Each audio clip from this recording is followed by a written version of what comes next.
fin de la paracha de Yitro, après que cette révélation extraordinaire des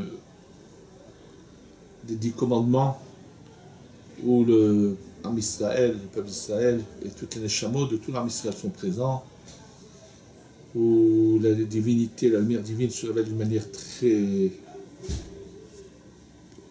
claire. Juste après, il est marqué Vayomer Adonai el Moshe Ko Tomar el Ben Israël Atem Ra'item Ki min Shamayim Dibarti Imachem.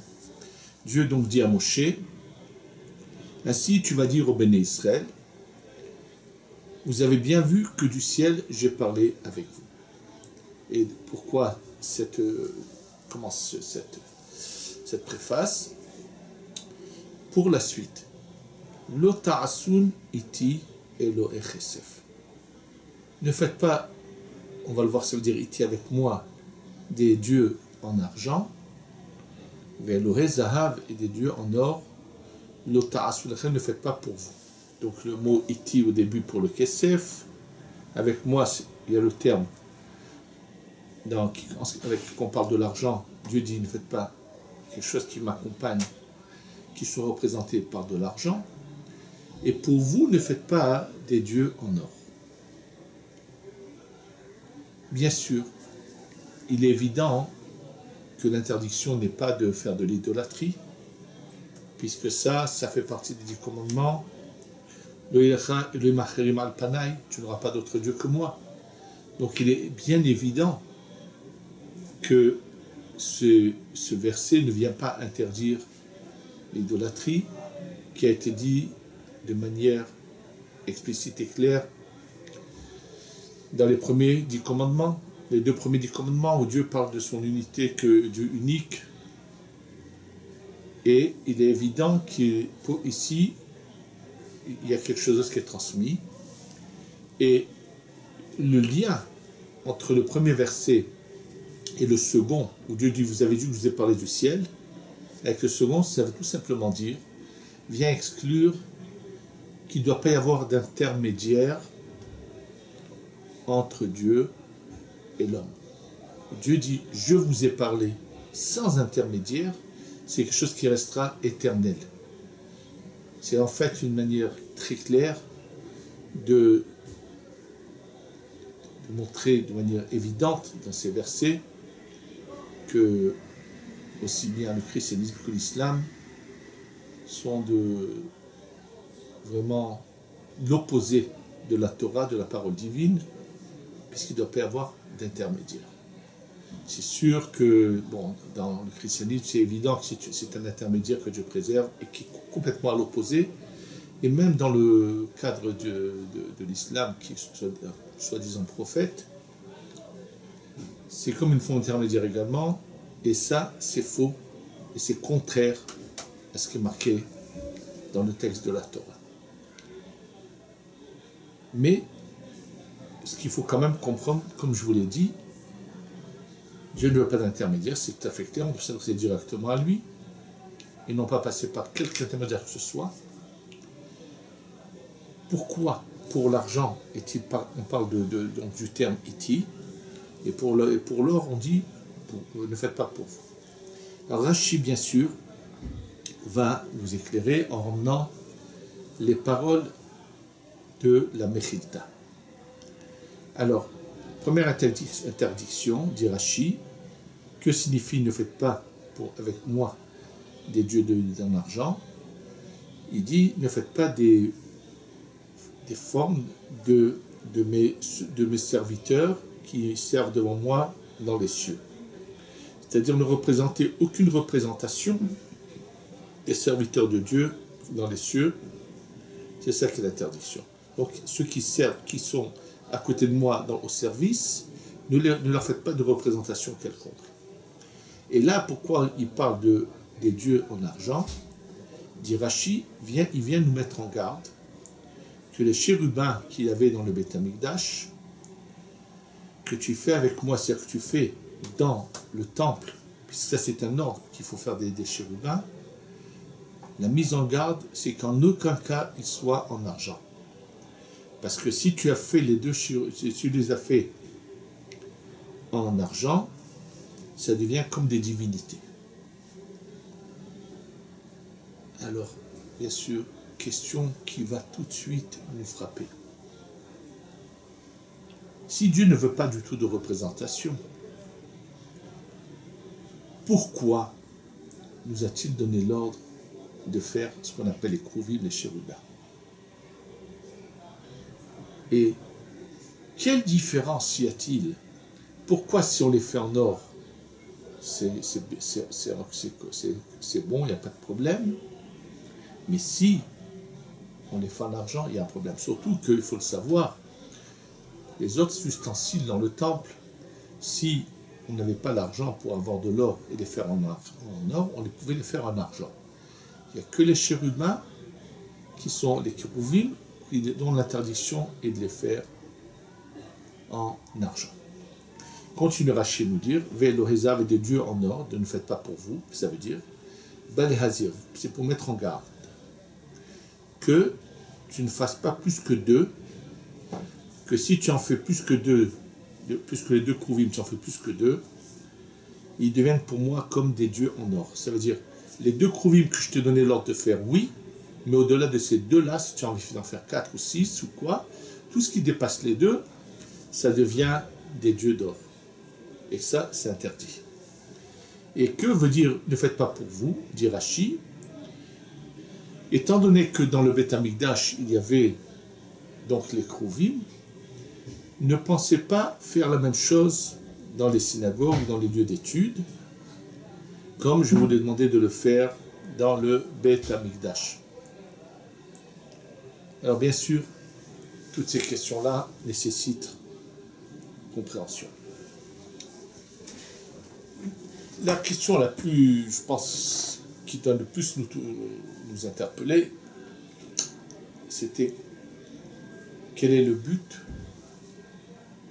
de ces krouvim qu'on a fait dans le Mishkan et au Beth Amikdash.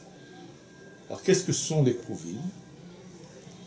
Contrairement aux images que vous verrez dans ce qui est fait dans beaucoup de livres, c'est clair dans la Gemara que lorsque les goyim sont entrés au temple, dans le temple, et ils ont eu le choc de leur vie quand ils ont trouvé dans le Saint des Saints, en fait, comme deux enfants, un garçon et une fille, faits en or, mais collés face à face, unis, comme se passe l'union d'un couple. Et naturellement, ils ont pris ça, et ils ont dit, c'est ça le saint des saints du peuple juif.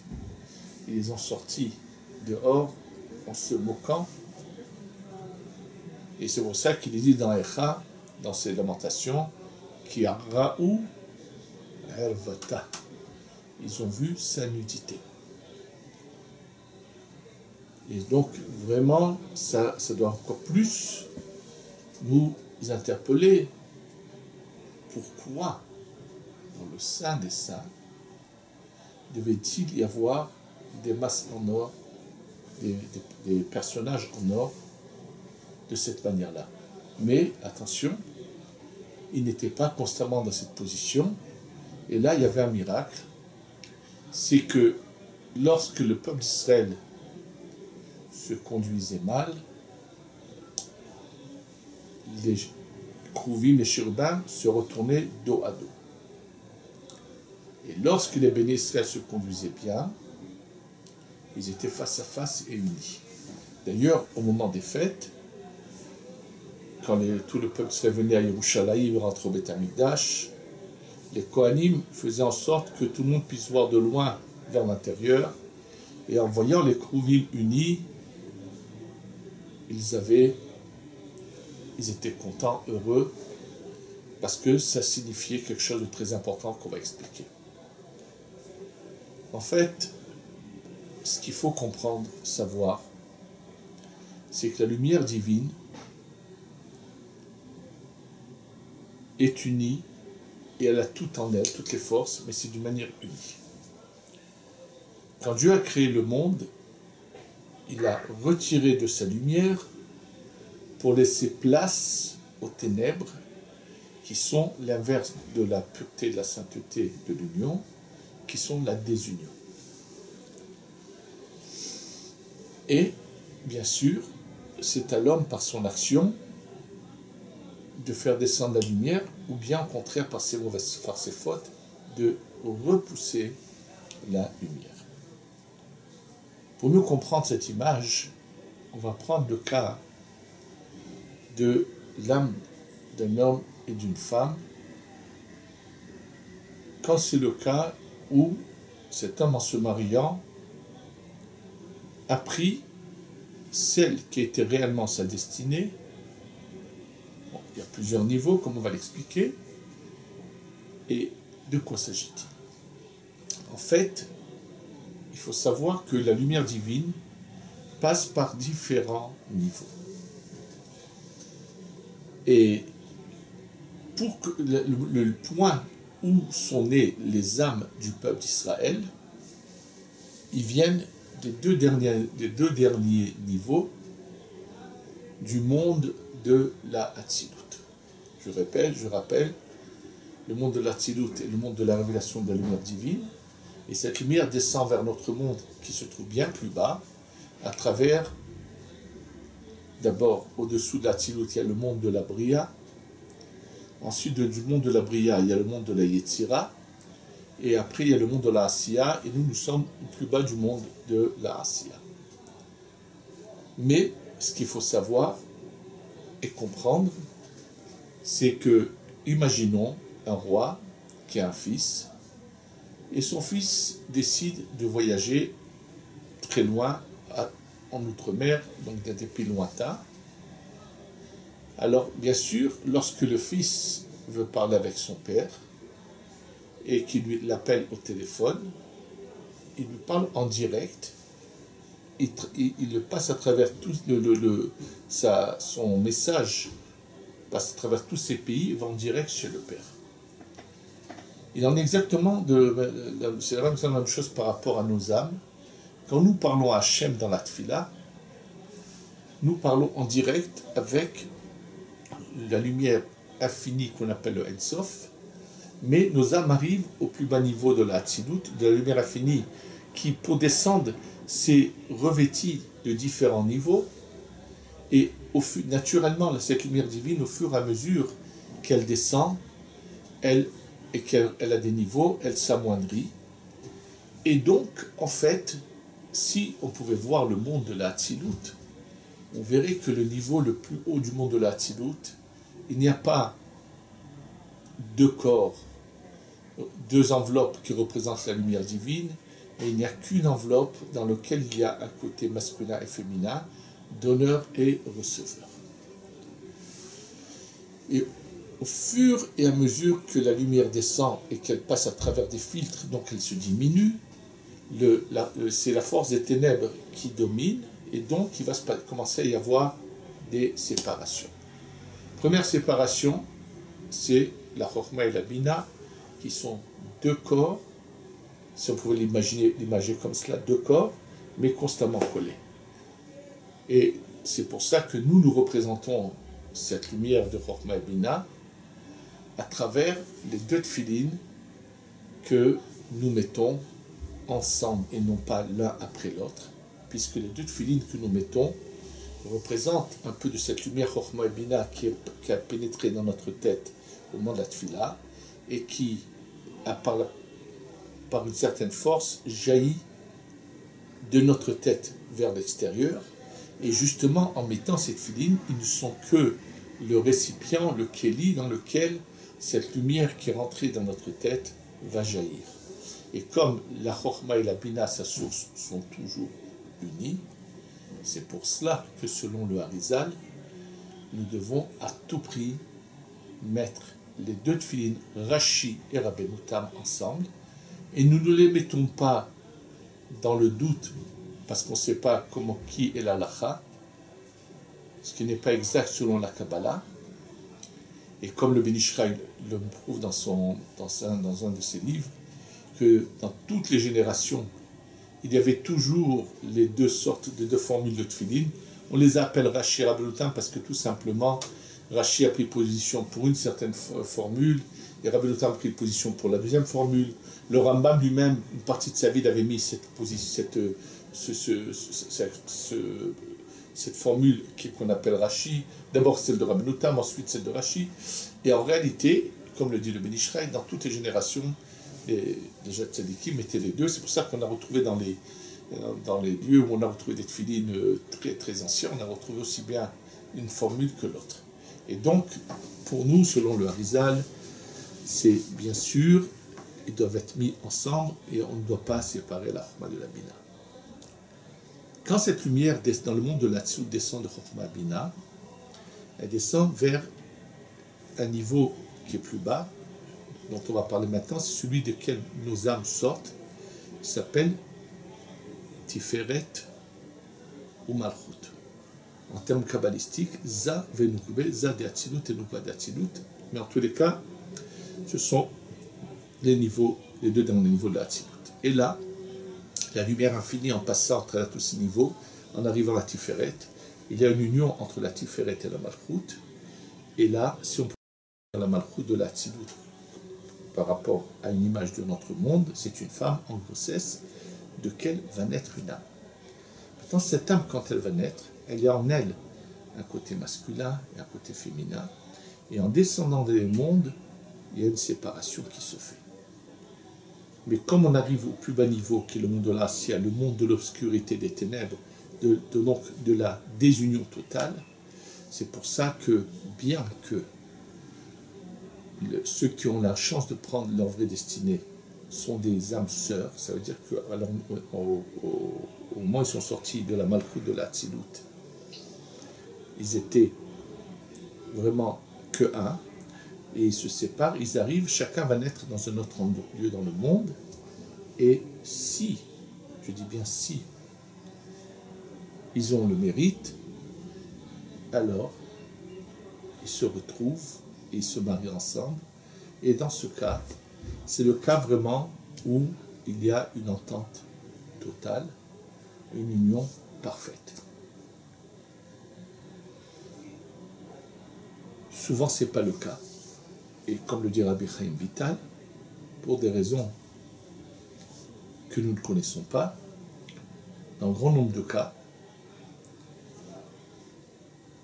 un homme et une femme qui se marient ne sont pas des âmes sœurs qui étaient unies à l'origine, mais sont deux entités séparées de deux endroits qu'on doit unir maintenant. Et il le dit par rapport à un passouk, il est dit Moshiv Yehidim Baita Motzi Asirim Bekosharot. Des êtres seuls, il va les mettre ensemble, bien qu'ils ne sont pas la destinée, et il doit les attacher comme avec des chaînes pour les faire vivre ensemble, bien sûr. Maintenant, le but, c'est que, quand c'est le cas donc des âmes sœurs, qui sont descendues dans le monde des ténèbres de la désunion, le but est d'arriver à refaire descendre la lumière divine et réunir ces éléments. En fait, le message qu'il y a à travers cela, c'est que tout fonctionne à l'image de ce que nous voyons sur Terre, donneur et receveur, et à tous les niveaux. Et c'est ce qu'il est dit, Olam Hesed Yibane. Dieu quand il a voulu faire du bien aux êtres et les créer, il a créé ce système où il y aura toujours donneur et receveur, où chacun aura besoin de recevoir et de donner. C'est comme ça que le monde doit fonctionner. Donc, le but du mariage n'est pas la procréation pour procréer, pour avoir des enfants, mais le but du mariage est un but en soi d'union de deux demi-éléments qui doivent être unis.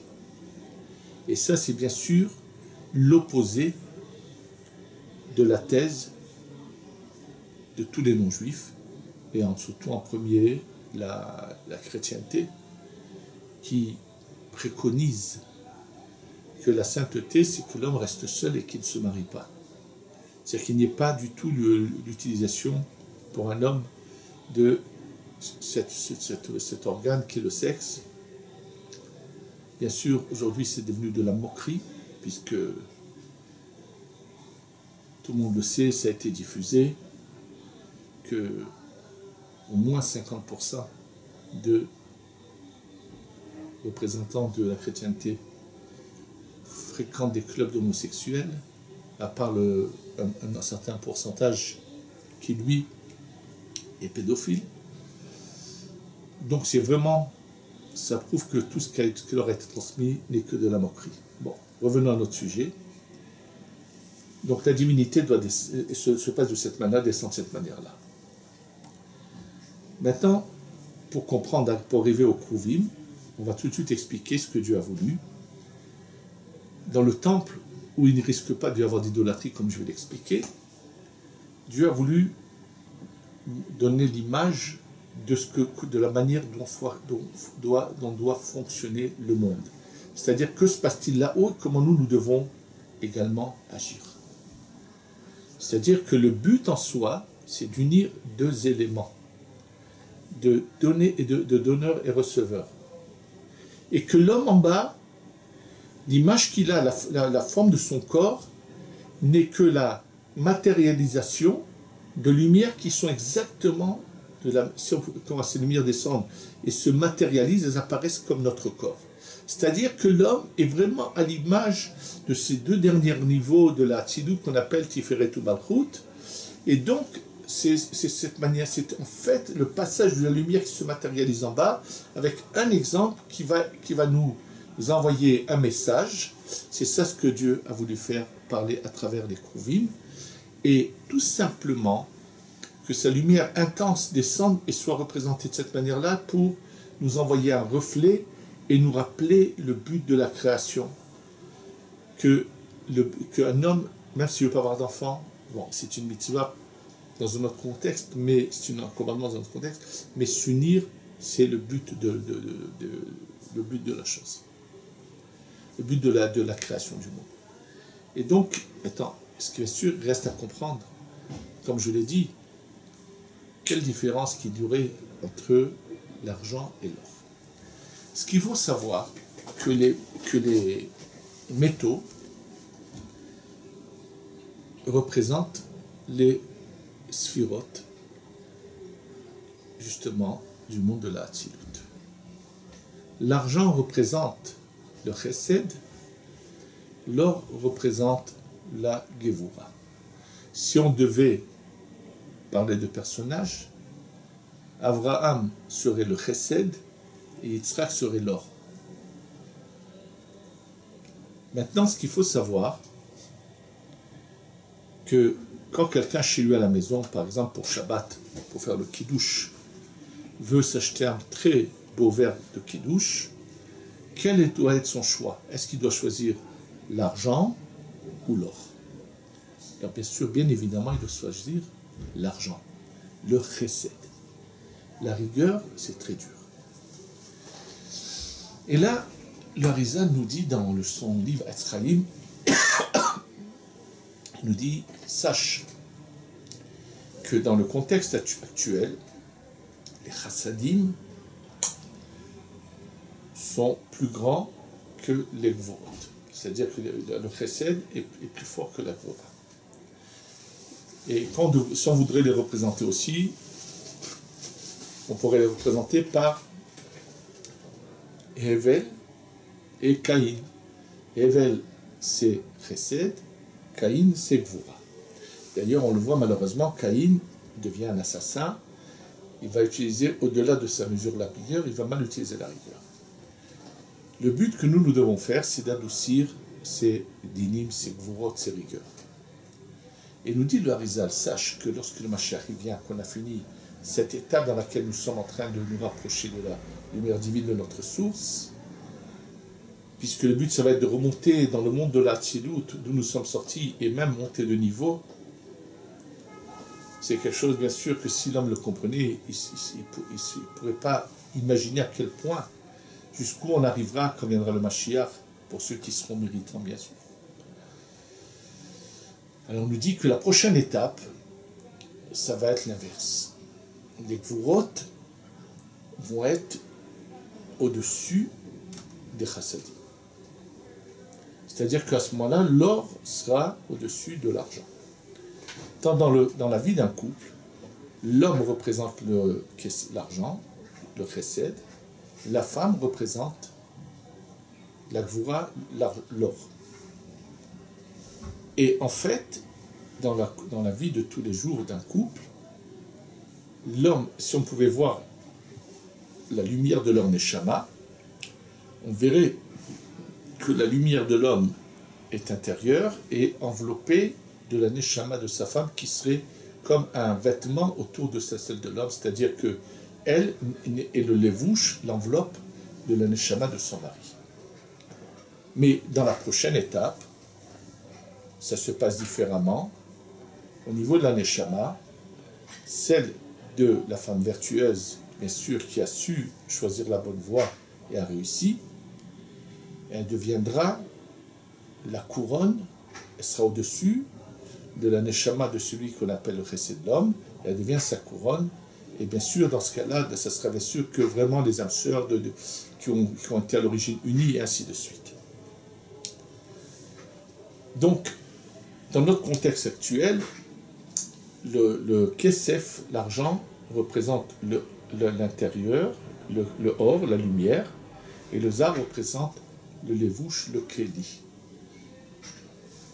Ce qu'il faut savoir, quand Hachem a décidé de nous donner un reflet, c'est pour ça qu'il nous a permis, il a voulu qu'on mette 2 krouvim et non pas plus que cela, dans le Saint des Saints, qui était pour nous donner le reflet de la lumière de la Tzilut, comment elle doit être appliquée et mise en pratique ici dans ce monde. Il a pris ce qui représente sur terre la matière, qui est le levouche, le kli, dans lequel la lumière rentre. Donc c'est pour ça que les krouvim, qui ne sont qu'en fait, pour ça qu'ils peuvent de manière miraculeuse se tourner dans les 2 sens, ne sont que le levouche, le vêtement dans lequel l'endroit où il y a la plus grande puissance de lumière divine se trouve. C'est pour ça que c'est l'or qui est choisi, qui est un levouche. Alors que si je choisis de l'argent, c'est comme si j'avais dit que c'est comme si je donnais un visage, une figure à la lumière intérieure, chose qui est impossible. Et c'est ce qui explique pourquoi c'est bien marqué. Et l'otarasun iti et le chesef. Avec moi, c'est moi qui suis la lumière intérieure. Ne faites pas en argent, puisque si vous faites de l'argent, c'est comme si vous voulez représenter la lumière divine, et ça, on n'a pas le droit de la représenter. Ce que Dieu a voulu, c'est uniquement à travers un vêtement qui est l'or, et qu'au sein des saints en Beth Amikdash, faire passer de manière intense une lumière et la matérialiser dans cette matière qui est l'or qui représente la goura, qui représente le levouche. Et c'est bien précisé dans le mot, quand on parle des dieux d'argent, il dit iti, c'est-à-dire, puisque Dieu, c'est la divinité, c'est la lumière intérieure, et si on mettait de l'argent, c'est comme si on représentait la lumière intérieure, c'est une chose qui est complètement interdite. C'est pour ça que les krouvim, en aucun cas, ne pouvaient être en argent. Maintenant, il nous dit attention, le seul lieu où la matière d'or ne devient pas une idolâtrie et ne sert que de vêtement à la lumière divine, c'est uniquement dans le Saint des Saints, dans l'endroit le plus saint du monde. Là, cette masse d'or peut devenir se spiritualiser un peu, puisqu'il y avait ce miracle, et devenir, et je l'ai fait exprès, bien que Dieu ne veut pas on n'a pas d'intermédiaire, mais c'est juste nous montrer que le but c'est de donner et de recevoir, qui est mâle et femelle, que c'est un but en soi, contraire aux idées des nations, qui ne voient dans l'union que quelque chose de bestial. Et c'est pour ça que les goïms n'ont rien compris quand ils ont vu les krouvim unis, et que ce qui veut dire que nos âmes viennent de la malchoute de la Tzilut, et que la Tiferet est constamment à lui donner de sa lumière, et à travers la malchoute de la Tzilut pour recevoir de la lumière. Donc c'est en fait le conduit, mais c'est pour nous le montrer comment la lumière nous parvient, et que si on se conduit mal, alors c'est ce vêtement se met dos à dos pour dire qu'il n'y a pas la lumière ne descend plus vers nous, et c'était ça l'image que ça pouvait représenter. Et on nous dit attention, uniquement au Beth Amikdash, vous pouvez le faire, mais pas dans nos synagogues et pas dans nos baptêmes de Rachim. Et pour mieux le comprendre ça, je voudrais juste rappeler ce que j'ai déjà une fois dit dans un cours, ce qu'a dit le Khatam Sofer. Le Khatam Sofer, explique comment se fait-il que normalement aucun sacrifice n'a le droit d'être fait en dehors du temple. Et pourtant, en Égypte, l'agneau pascal a été fait. Explique le Khatam Sofer que lorsque quelqu'un entrait dans le temple à Yerushalayim, la présence divine était palpable. Donc quand quelqu'un met un sacrifice, c'était uniquement pour Dieu. Il dit en dehors du temple, comme tu appelles cette présence divine palpable, tu ne peux pas le faire uniquement pour Dieu, ça devient de l'idolâtrie. Il dit, mais le soir de la sortie d'Égypte, la lumière divine, justement la malchoute de la Tzilut est descendue de manière intense pour la sortie d'Égypte, et c'était une ambiance où on pouvait palper la lumière, peut-être encore plus forte que celle du temple. C'est pour ça qu'à ce moment précis, l'agneau pascal a été fait, ce sacrifice, en dehors du temple. Donc, comme les Krouvim étaient dans le Saint des Saints, dans un lieu où la lumière divine est palpable, il n'y avait pas de risque que ce soit une idolâtrie. Mais en dehors de ce lieu, même dans ce lieu plus que deux, c'est interdit. Donc, ce qu'on peut voir à travers tout cela, c'est que chacun doit comprendre son rôle et savoir le mettre en pratique. C'est pas sans raison que lorsque Caïn, Hachem lui parle, il lui dit « Hashomer achi anochi » je suis le gardien de mon frère, comme l'explique la Kabbalah. Il est en fait l'enveloppe du fruit, puisque Evel, c'est le kesef, c'est la partie de la lumière intérieure, et Caïn n'est que le lévouche, puisqu'il est la Dvoura. Et il n'a pas su faire son rôle de lévouche, de son rôle de vêtement, et il y a eu le malheur, qu'il a finalement assassiné son frère. En fait, la bonne utilisation de l'argent et de l'or peut arriver à une entente parfaite. C'est-à-dire que si chacun, dans la vie de tous les jours, sait accomplir son rôle, alors ça peut arriver à merveille. Je vais juste raconter une petite anecdote que j'avais entendue sur celui que j'ai eu la chance de connaître et d'aller suivre ses cours le Shabbat, le Rav Ben Sion Abba Shaul, Zecher Tzadik Kadosh Livracha, qui était bien sûr celui qui a étudié dans sa jeunesse à Porat Yosef avec le Rav Ovadia Yosef ensemble, et qui était l'élève le plus brillant qu'a eu Porat Yosef, le meilleur élève qu'a pu avoir Rav Ezra Atiya. En profondeur, il n'y avait pas l'égal de Rav Ben Sion Abba Shaul, de tous ceux qui sont sortis de Porat Yosef. Et bien sûr, il était très assidu dans son limoud. Et donc le vendredi, bien sûr, il allait à Porat Yosef étudier, et il étudiait avec son beau-père. Et comme ce jour-là, il n'y avait pas de... S'il rentrait à la maison, il n'y aurait pas eu moyen de repartir l'après-midi au Beth Midrash, puisqu'il faut se préparer pour Shabbat. Tous les vendredis, vers les midi, la femme du Rav Ben Sion Abba Shaul Zichrono Livracha venait à Porat Yosef et apportait à son mari à manger pour qu'il puisse continuer à étudier jusqu'à pas loin de l'entrée du Shabbat. Et donc, elle participait de cette manière-là à leur étude de Torah en remplissant son rôle.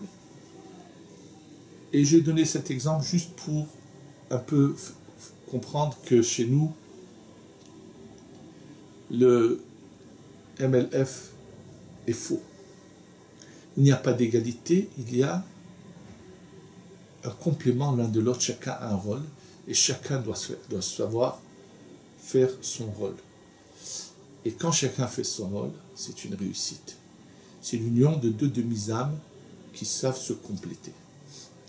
Et c'est ça l'image qui est donnée juste après les 10 commandements, pour dire que l'application des 10 commandements ne peut se faire que dans le cadre d'une union parfaite, où il y aura, sans couple, l'homme n'est pas parfait sans son épouse, la femme bien sûr n'est pas non plus parfaite sans son mari, et que si l'union est bien faite, ça sera le lieu dans lequel la lumière divine pourra résider. C'est-à-dire que chaque couple peut devenir des vrais Krouvim, et devenir un Beth Amikdash, et être des Krouvim de ce Beth Amikdash. Et c'est pour ça que Dieu dit, je vous ai parlé, je me suis révélé, maintenant, cette révélation, vous pouvez la canaliser. et devenir vous-même cette image que je vais vous mettre dans le temple, au sein des saints, et faire que votre lieu de maison, votre maison soit le Beth Amikdash, que votre chambre soit le Kodesh HaKodashim, et vous pouvez être, vous, les Kruvim. Parce que ma lumière viendra directement vers vous, pouvez-vous être les Kruvim. Mais pour cela, il faut appliquer ce qu'on a entendu au monde éthique commandement, appliquer la Torah dans tous ses détails, d'où l'importance du respect total dans les moindres détails de la pureté de famille. Et lorsqu'on respecte d'une manière comme il se doit toutes les données de la Torah, alors on peut transformer sa maison en Beth Amikdash, et ce couple peut devenir les Kruvim à travers lesquels va passer la lumière divine et va éclairer son entourage. C'est ça le but. Et l'étape suivante, c'est encore de remonter en haut et de nous encore plus unis et ainsi de suite. Qu'Hachem nous guide et nous aide à aller dans cette voie de pureté, de sainteté, qu'on arrive à la Shlemut et qu'on soit mamash dans nos cœurs le lieu de résidence de la lumière divine. Amen et Amen.